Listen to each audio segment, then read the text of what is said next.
Muy buenas noches, amigos de Saracay Televisión, Canal 5. Bienvenidos a su programa dominical En la Mira. Gracias de todo corazón por acompañarnos domingo a domingo en este programa que es su referencia no solo en Santo Domingo, sino también en el Ecuador. Aquí se entera de todo lo que pasa en nuestra querida provincia, en el país y en el mundo, al instante, con análisis serios.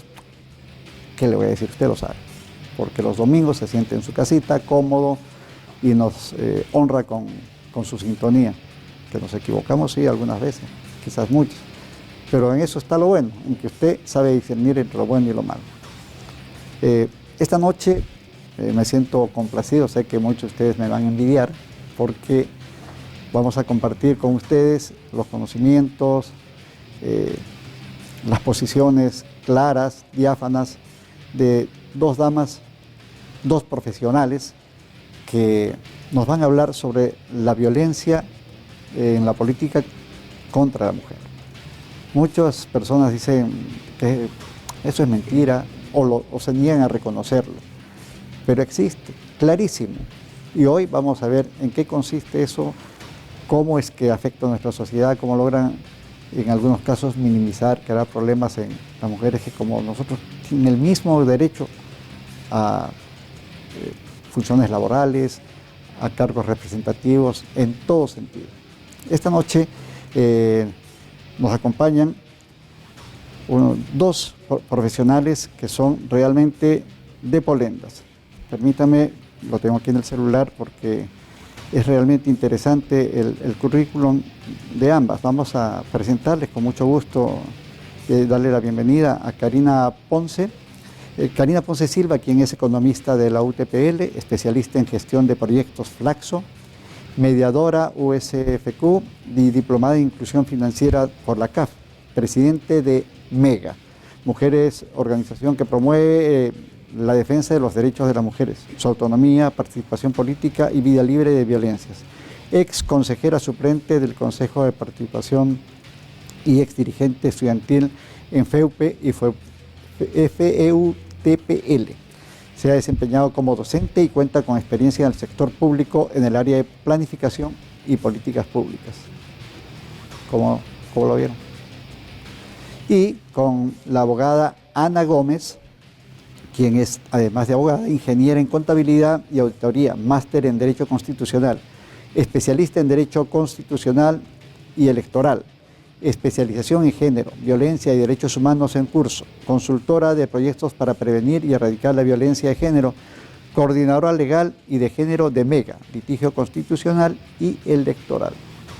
Como verán, yo me siento absolutamente minimizado ante esta cantidad de conocimientos de estas dos profesionales.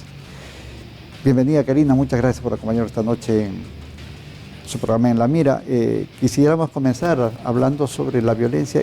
¿Cómo se define la violencia política contra las mujeres? ¿Cómo la podría definir? Muy buenas noches, un cordial saludo a la audiencia, gracias por este espacio. Quisiera arrancar que la violencia política aparentemente podría parecernos como un término nuevo, como un término quizás lejano, pero porque también se nos ha hecho lejano ver a las mujeres en los espacios de toma de decisiones.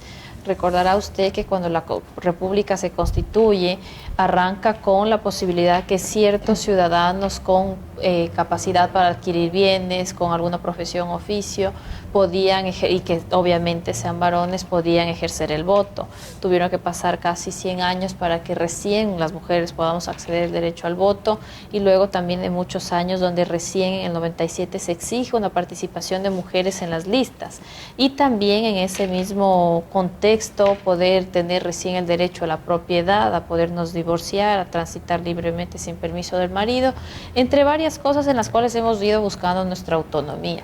Cuando logramos formar parte de los espacios de toma de decisiones, porque ha sido un trabajo de décadas, de muchísimos años, es que en el momento que estamos en la disputa política, en la gestión política, es que comienza a aparecer este fenómeno, o aparentemente comienza a dar muestras, porque la mujer no estaba presente y por tanto si no estaba presente en los puestos de toma de decisiones no se lo veía.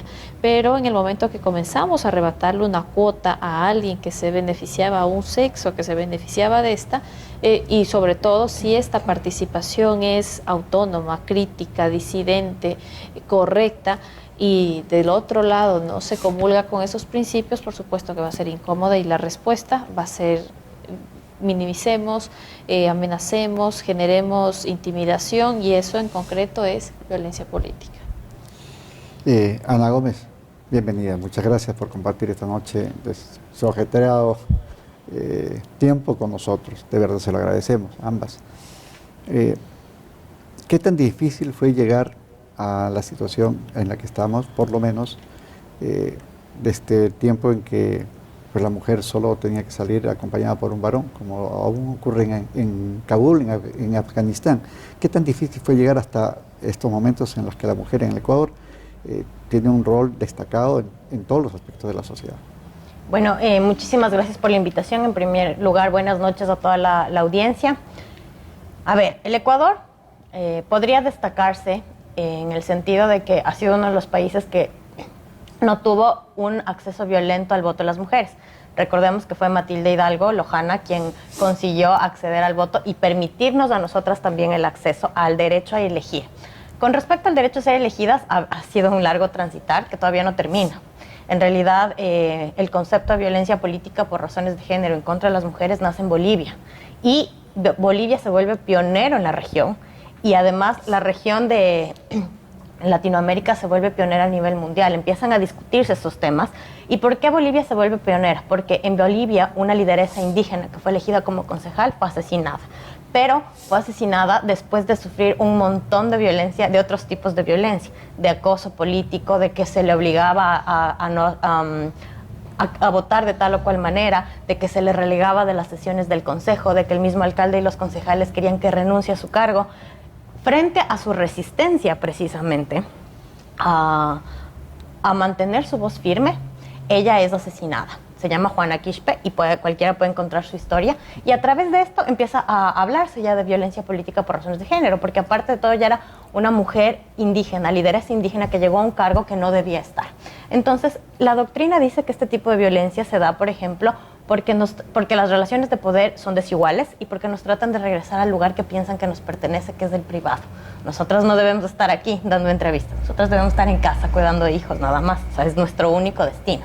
Entonces, precisamente ese estereotipo se refuerza cuando queremos ejercer este tipo de cargos. Es así que en el Ecuador, a raíz precisamente del año 97, empiezan a exigirse normativamente a través de la ley de amparo laboral, después la ley de cuotas, después se constitucionaliza la paridad. Sin embargo, las organizaciones políticas han venido resistiéndose a la participación política de las mujeres. Los partidos y los movimientos siguen excluyendo de sus filas, o al menos de sus protagonismos, a las mujeres que forman parte de su militancia. Entonces, la última lucha por la participación política de las mujeres podría decirse que la encabezamos este año. En el 23 de mayo del 2023, es decir, hace aproximadamente Cuando el CNE todavía estaba indeciso, decían que podían ser 2 hombres, ¿verdad? Fue el 23 de mayo, vivimos todos una negociación pública de los derechos de las mujeres. ¿Por qué? Porque fue un consejo consultivo en donde estaban los vocales del Consejo Nacional Electoral y representantes de las organizaciones políticas, en donde básicamente se les preguntó ¿quién quiere que participen mujeres este año? ¿Quién no tiene? Y levantaron la mano y dijeron, ¿saben qué? No tenemos tiempo. Cuando en realidad ni siquiera era verdad, porque el número de mujeres que participan en estas elecciones termina siendo el mismo. Lo que no querían era ceder espacios. Entonces, además de todo, se estaban saltando la ley. Y de manera muy burda estaban diciendo no cumplamos la ley porque por mayoría de votos queremos incumplir la ley. Entonces ahorita votemos entre los tres quién quiere incumplir la ley de respetar la propiedad privada y vamos y saquemos al frente el paseo shopping. Básicamente eso estaban diciendo, porque como es mayoría de votos, entonces ganamos, no cumplamos la ley. Eso estaba diciendo el CNE. ¿Y qué ocurrió para que eso no se diera? Las mujeres nos organizamos a nivel nacional, propusimos varios recursos legales ante el Tribunal Contencioso Electoral, recursos subjetivos, y ante el Consejo Nacional Electoral, reclamos previos, con la posibilidad de que si el TCN nos daba la razón, con estos reclamos previos nosotras podríamos acudir a la Corte Constitucional.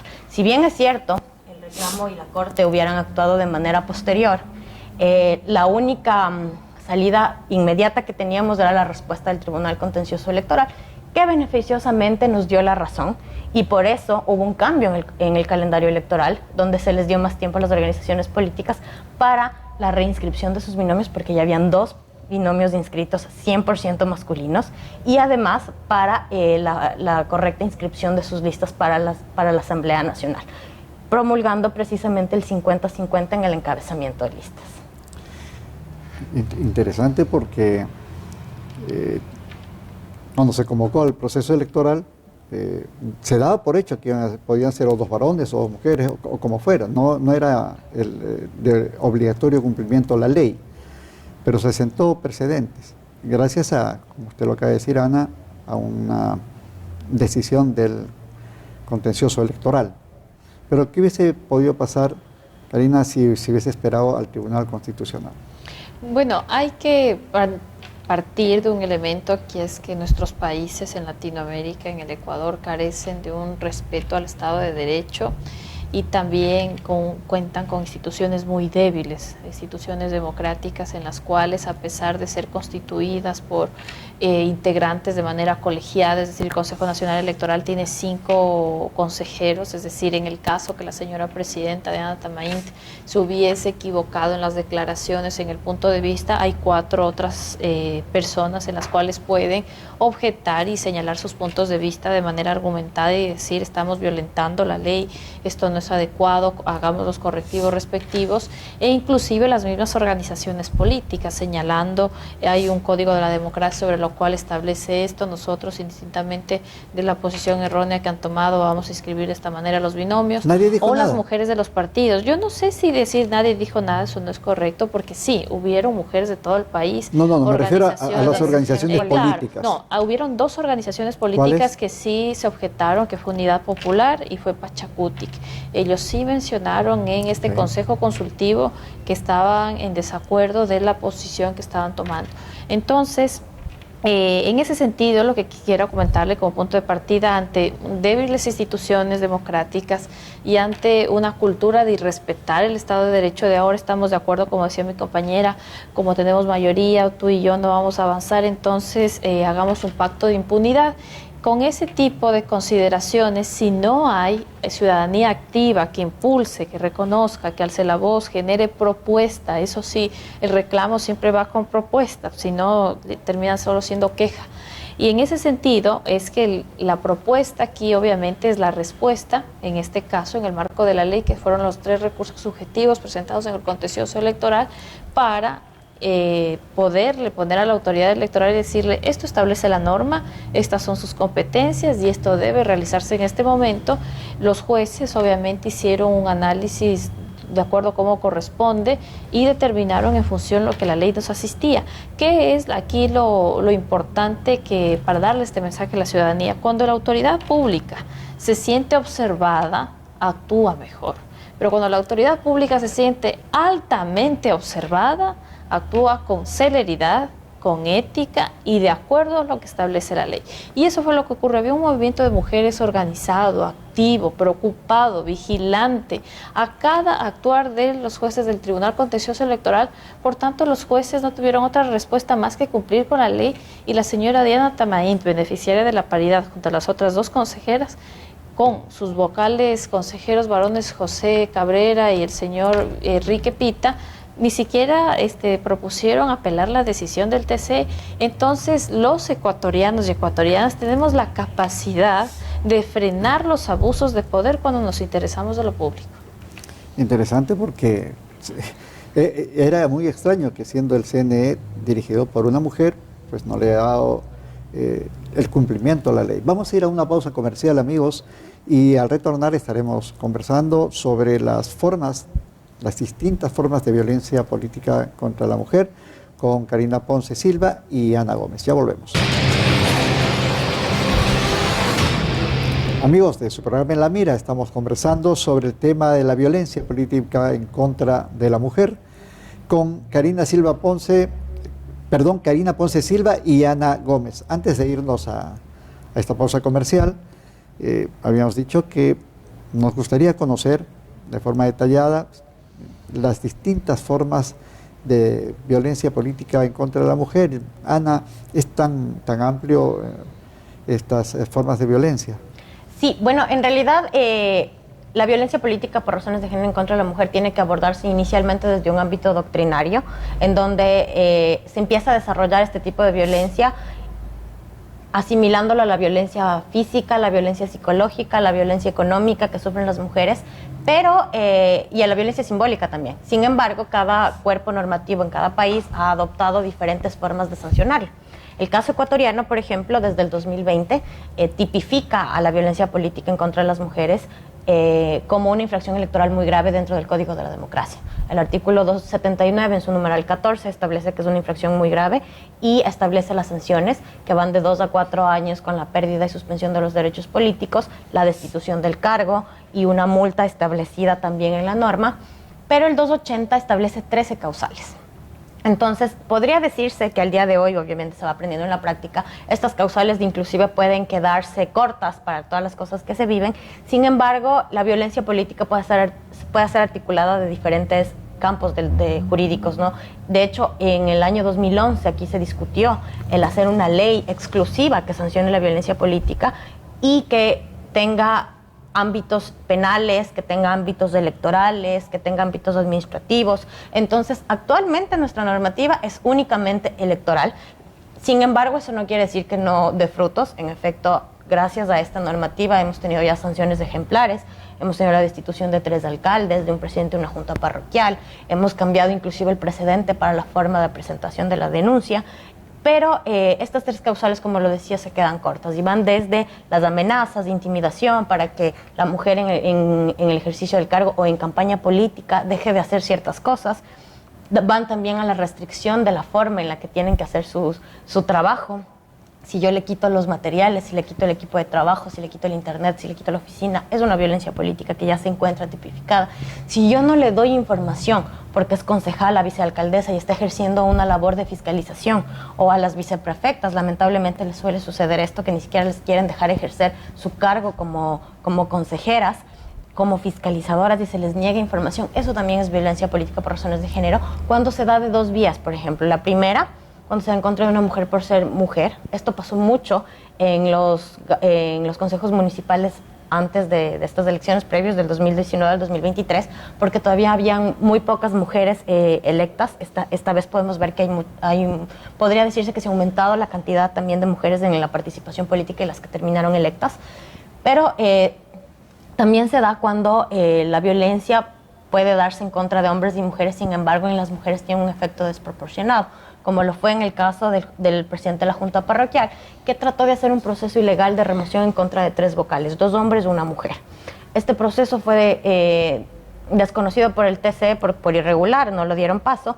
Sin embargo, él, en su autoritarismo, pensó que podía hacer lo que le daba la gana, como lamentablemente piensan muchas autoridades, y les dejó de pagar los sueldos a los 3. ¿Cuál fue la violencia más grave que recibió la compañera?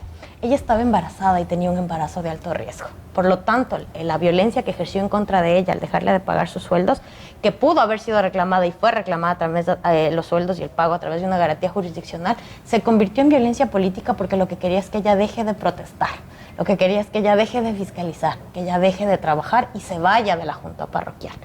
Y lo trataba de hacer precisamente con esa condicionante. Ella estaba en un embarazo de alto riesgo, no tenía aporte al IES porque a él no le daba la gana de pagarle, y se vio en una situación tan emergente que en efecto fue sancionado ya con una sentencia del Tribunal Contencioso Electoral, porque estos hechos no se pueden permitir. ¿Cuál fue la sanción que se le destituyeron y le destituyeron del cargo?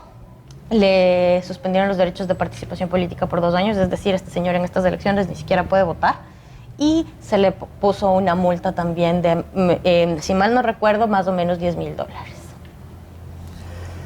Interesante. Nos comentaron de que también hay 3 alcaldes que fueron destituidos. Karina, ¿nos podría mostrar en detalle para que la gente que nos está viendo sepa que no por ser alcalde pueden hacer lo que quieran, gritar, mangonear? No. ¿Qué pasó? Efectivamente, hay 3 sentencias sancionatorias de violencia política en los consejos municipales y 2 son en la provincia de Loja y 1 es en la provincia de Orellana, en el cantón Paltas y en el cantón Celica, en el caso de Jennifer López y María Salomé Ludeña, y en el caso de Orellana contra Verónica Saritama. Los 3 casos fueron patrocinados por la organización Mega Mujeres.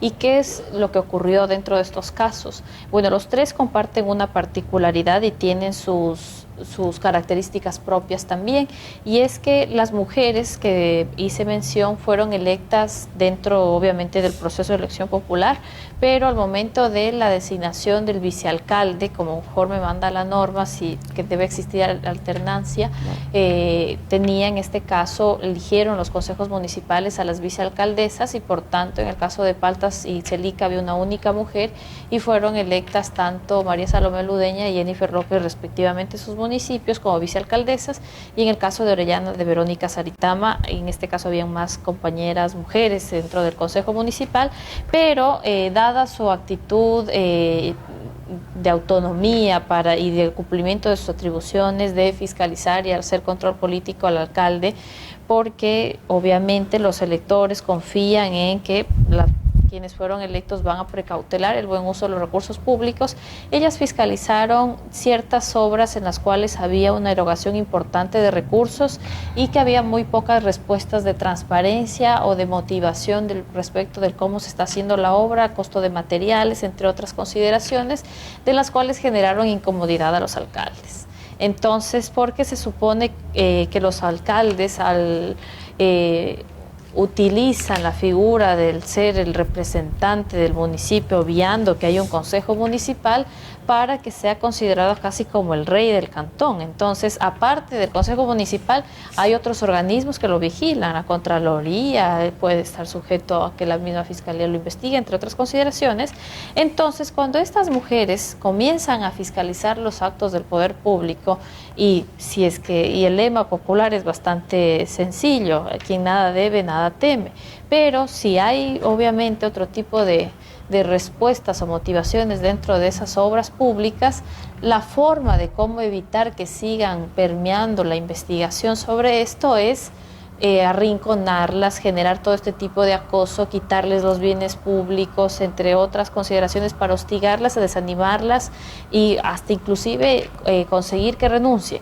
¿Qué es lo que hicieron? Fue removerlas del cargo como vicealcaldesas, utilizaron ordenanzas de carácter retroactivo, concesiones sumamente express, sumamente rápidas, colocaron de inmediato, hicieron elección de otro vicealcalde, entre otras cosas en las cuales las compañeras acudieron primero a la justicia ordinaria, como la justicia constitucional, como señalaba Ana Karen, para poder a través de una acción de protección recuperar el espacio que habían obviamente de manera ilegítima, de manera ilegal, les habían quitado. ¿Y cómo le respondió la justicia ordinaria? A ver, lastimosamente hay que mencionar una realidad, y es que en los cantones generalmente los juzgados multicompetentes, y ahí está también la respuesta del por qué la gente confía muy poco en la justicia, no fueron respuestas alentadoras los de primera instancia, pero los jueces provinciales, en el caso de Loja, fue positivo para los 2 casos. En el caso de Orellana nos llama bastante la atención porque es una sentencia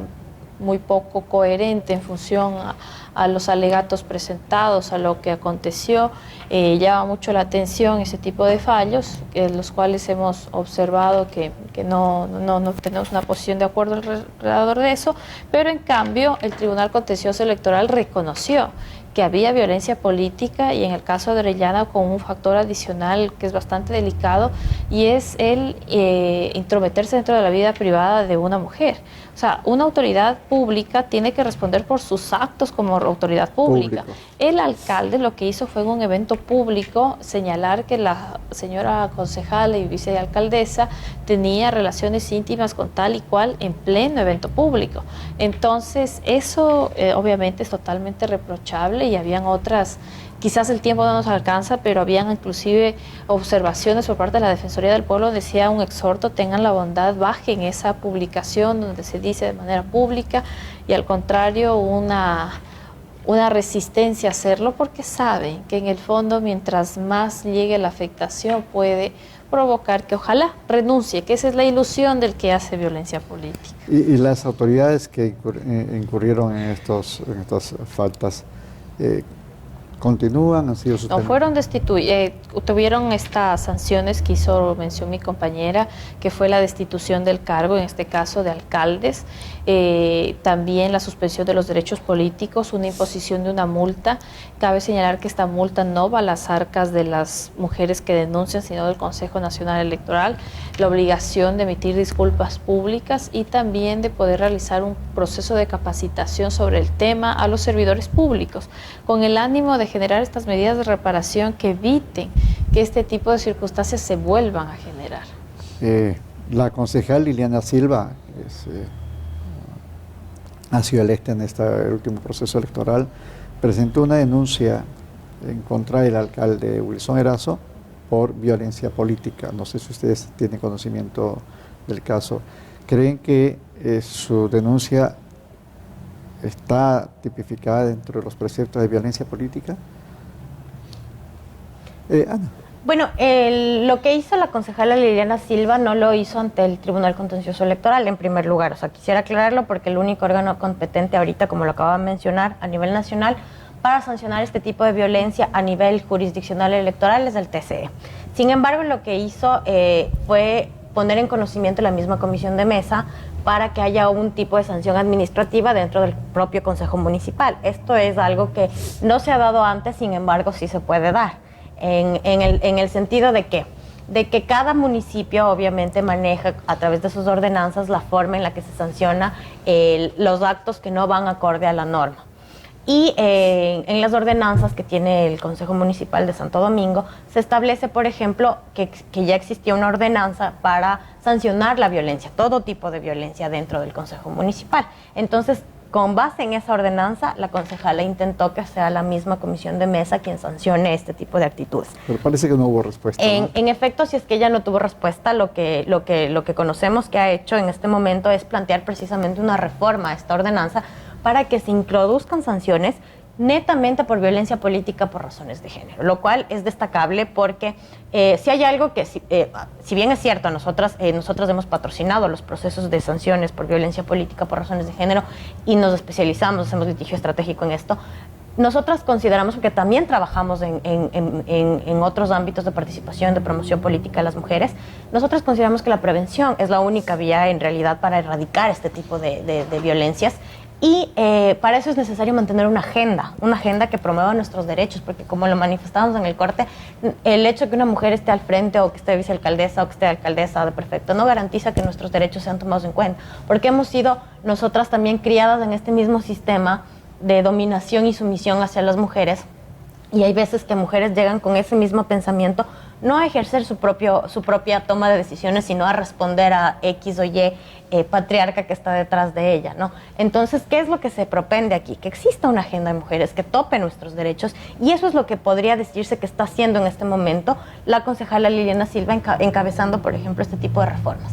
Algo que puede ser, que puede partir del municipio de Santo Domingo, pero puede replicarse en el resto de municipios, porque si es que esta propuesta de ordenanza tiene el eco suficiente en el resto de GATS, podría hacerse y articularse un mejor trabajo que proteja inclusive a las mujeres que se encuentran en territorio, porque lamentablemente a veces la violencia que nosotros vemos es la que se encuentra centralizada.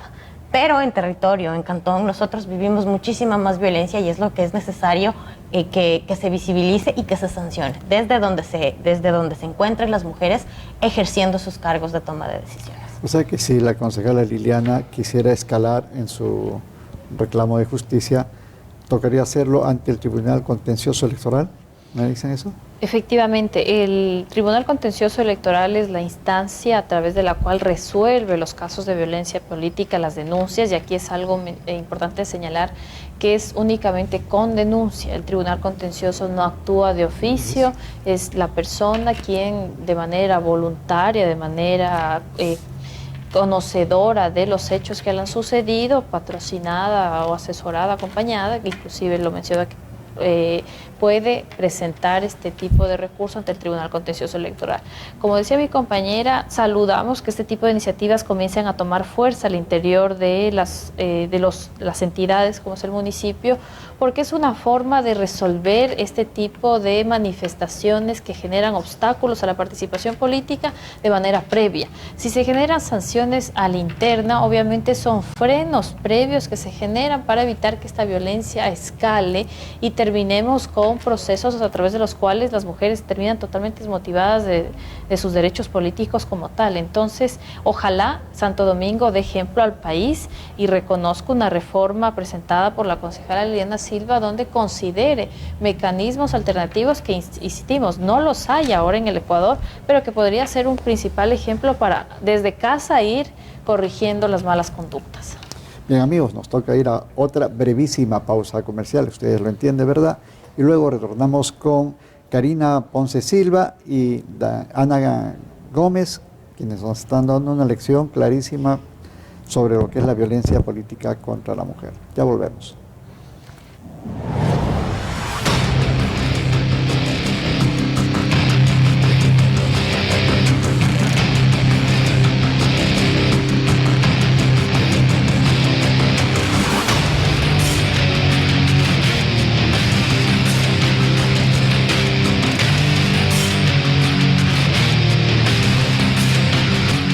Continuamos con su programa En la Mira, conversando con Karina Ponce Silva y Ana Gómez sobre el tema de la violencia política contra la mujer. Existe una ley que tiene un nombre muy largo, vamos a tratar de resumir lo que es la Ley por una vida digna y libre de violencia. Creo que resume algo que sucede aquí y se legisla de manera similar en varios países, ¿no? ¿Nos podrían hablar sobre eso, Karina, quien quiera?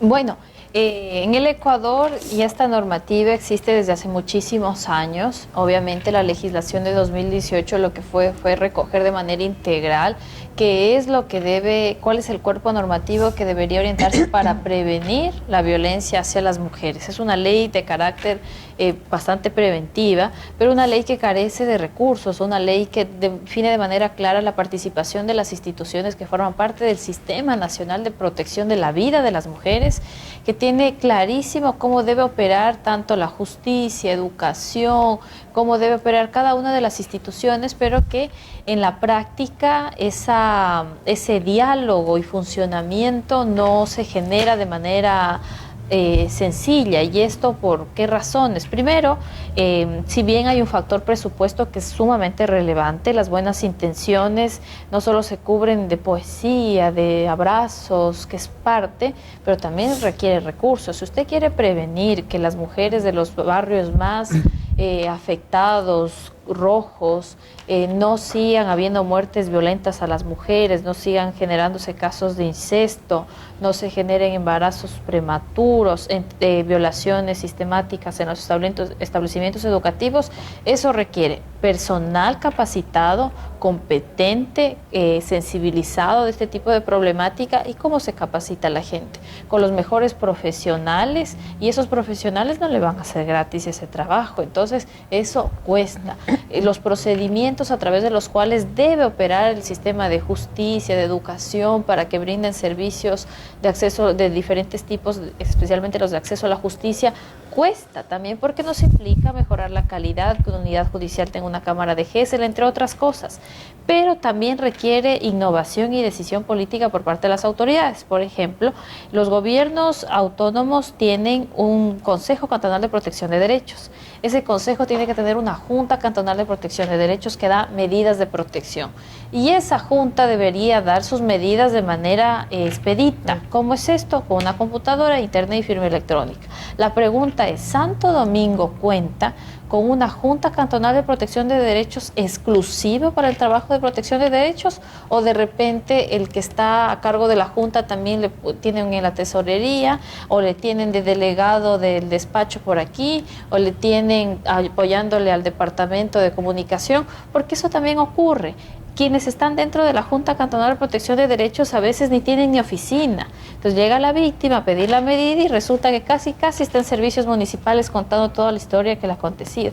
Entonces sí, la ley es una ley muy de buenas intenciones, pero que requiere presupuesto y decisión política. O sea, carece de recursos, sería una ley romántica, porque bien decía Dante Alighieri cuando escribió la Divina Comedia, ¿no? De buenas intenciones, está empedrado el camino hacia el infierno.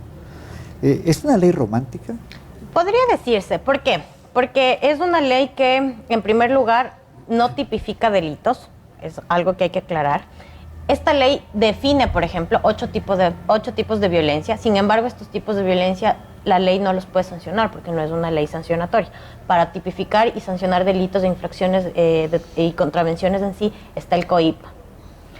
Y para las infracciones electorales como la violencia política, que también se encuentra nombrada en esta ley, está el Código de la Democracia actualmente.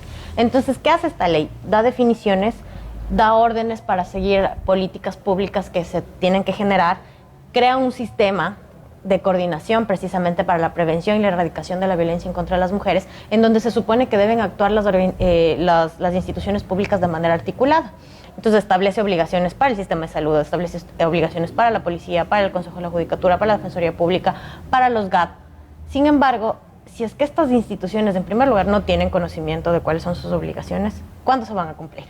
Entonces, por ejemplo, como lo decía mi compañera, una de las atribuciones que tienen los GAT y que es sumamente importante es precisamente el manejo de las juntas cantonales de protección de derechos, porque deben tener un equipo técnico, deben tener un trabajador social, un psicólogo, un abogado que tengan conocimientos en género y que pueda abordar a las víctimas que se acerquen a pedir una medida de protección.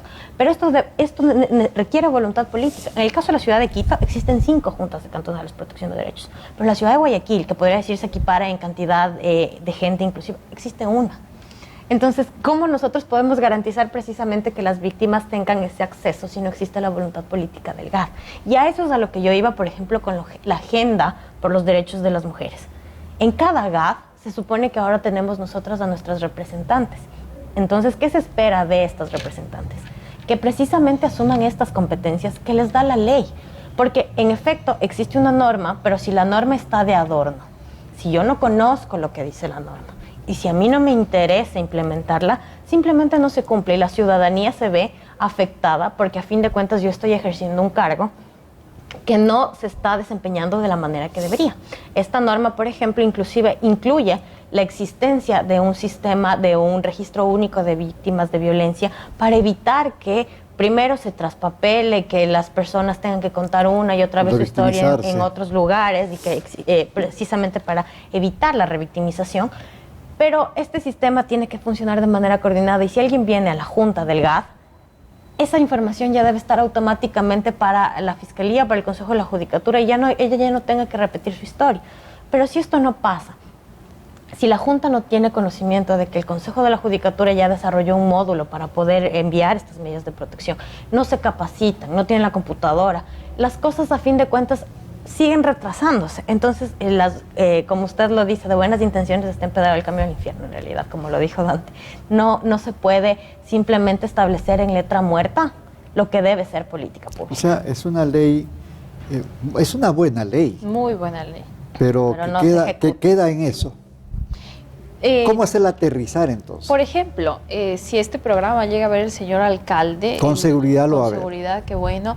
El señor alcalde, por ejemplo, tiene competencia para generar un programa o programas políticas de prevención de la violencia contra la mujer. Es más, Santo Domingo tiene una ordenanza.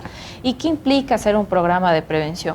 Hacer un programa de prevención implica, por ejemplo, que tengamos un grupo de promotoras sociales o de trabajadoras sociales que identifiquen dónde se generan los casos de violencia. Entonces, quizás la pregunta es dónde encontrarlos. Si el municipio abre una línea de servicios de atención, créanme que va a tener al siguiente día una serie de personas buscando esos tipos de servicios para tener asesoría legal, para tener atención psicológica, para superar el trauma, el hecho doloroso, el conocer cómo hago para recuperar mi proyecto de vida y de trabajo social para que me ayude a resolver estos problemas que como ya me separé, me quedo a cargo de los hijos, no sé dónde habrán servicios de guardería, no sé dónde tendré que resolver estos asuntos para trabajar. Entonces, si el municipio le interesa este tipo de cuestiones, abre inclusive programas que promuevan la autonomía económica de las mujeres.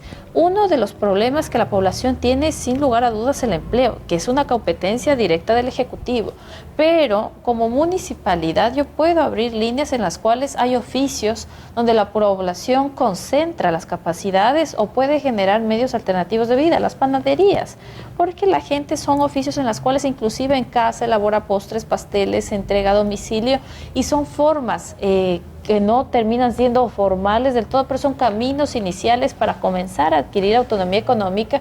Y si queremos que una mujer deje al agresor porque depende económicamente de él, ¿qué es lo que puede hacer el municipio? Dar las respuestas, dar los servicios, dar esa protección, esa forma a través de la cual obtiene información y respaldo para recuperar sus proyectos de vida. Interesante, porque yo entiendo, porque ustedes lo han hecho saber aquí, y ustedes amigos también entenderán, de que no solo es el Ecuador, sino que parece que ustedes tienen una conexión con otros países en los que la situación de la mujer está siendo vulnerada en política, con violencia política, etcétera. ¿Cómo hay alguna red internacional que ayude a las mujeres, en este caso, presas de violencia política? A ver, por ejemplo, empezando por algo. Las primeras declaraciones de derechos humanos no nos reconocían a las mujeres como parte de los derechos humanos. Es decir, no éramos humanas entonces. Las primeras es verdad, a nosotras se nos incluye, cierto. A nosotras se nos empieza a incluir en estas convenciones a partir del 93. Imagínense. O sea, la CARI es más joven que la convención. En sí, en ese punto nosotros apenas empezamos a aparecer en la normativa internacional para proteger los derechos de las mujeres, porque antes estaba completamente normalizado que nosotras no tengamos derechos, ciertos derechos. Entonces, desde ese año se empieza precisamente ya internacionalmente a proteger nuestros derechos. Nosotros podemos acceder a los sistemas interamericanos, a los sistemas internacionales para propender justicia, y así es como se ha ido logrando a través, por ejemplo, de sentencias internacionales, que los estados vayan cumpliendo con ciertas normas. Una de las últimas sentencias que tiene el Estado ecuatoriano por vulnerar los derechos de las mujeres es el caso de Paola Guzmán Albarracín, una estudiante de un colegio fiscal, violada por su rector, practicado un aborto por el médico institucional, que después se quitó la vida. ¿Por qué? Porque no hubo un Estado que le proteja. Era una niña, tenía 14 años. Y el rector de la unidad educativa tuvo toda la impunidad para salir libre, para que nadie le condene, para que además ¿No fue de condenado? No. Además de todo, el médico le practicó dentro de la misma institución un aborto. Este tipo de cosas precisamente se daban aquí y se siguen dando. Posiblemente en muchos casos no se denuncien. ¿Qué es lo que hizo precisamente la lucha de su madre? Fue llevarla a instancias internacionales, y por eso el Estado ecuatoriano ha sido condenado, inclusive a declarar un día como el Día de la No Violencia en las aulas, pero además a capacitar, a propender a este tipo de políticas públicas que evite que estas cosas sigan pasando. Entonces, este tipo de violencias se sigue llevando a cabo, se siguen judicializando. Por ejemplo, si es que los casos no tienen respuesta aquí, en los casos de violencia política conocemos que existen casos. De hecho, nosotros estamos tratando de elevar uno al sistema interamericano que tiene otro tinte, pero es una de las sentencias de violencia política donde después no le dejaron ser candidata a la persona que ganó la sentencia. Lo que queremos es precisamente que así sean 10 años después, el Estado reciba la sanción correspondiente y aquí la norma se aplique. Y obviamente existen redes a través de las cuales nosotros, por ejemplo, como organización, tratamos de generar esta conexión entre las mujeres que se están involucrando en la vida política, sobre todo para que sepan que no están solas. Actualmente nosotras como organización formamos parte inclusive de una coalición de varias organizaciones que trabajan nacional de manera interna por la participación y la protección de los derechos políticos de las mujeres, y lo que queremos es precisamente transmitir ese mensaje. Primero, comunicarles que sabemos lo difícil que es estar en esa posición, sabemos lo difícil que es levantar la voz, tratar de tener autonomía precisamente en todos los ámbitos, y que nosotras queremos que eso siga sucediendo, porque lo que queremos es generar una comunidad, es darles los insumos, que se preparen, que estén listas precisamente para estos ataques, para que no se dejen, que si es necesario judicializarlos, los judicializaremos, pero que sepan que estos espacios nos pertenecen y que ya no podemos retroceder y no lo vamos a hacer. Gracias, Ana Gómez. Karina, su mensaje final. Bueno, muchísimas gracias. Nosotras aspiramos que con la misma vertiginosidad que la provincia creció, se desarrolló, tomó su autonomía hasta conseguir su propia provincialización, también le permita al país dar los primeros pasos para conquistar más la autonomía de los derechos políticos de las mujeres. Hay una propuesta de ordenanza para poder justamente sancionar a la interna casos de violencia política. El alcalde tiene en sus manos, por supuesto, esa ordenanza, los miembros del Consejo Municipal también la tienen, por tanto, la invitación es esa. Tienen en sus manos declararse como el primer municipio del país que sanciona de manera administrativa la violencia política previo, o sí o no, sin dejar de lado otras instancias como el Tribunal Contencioso Electoral.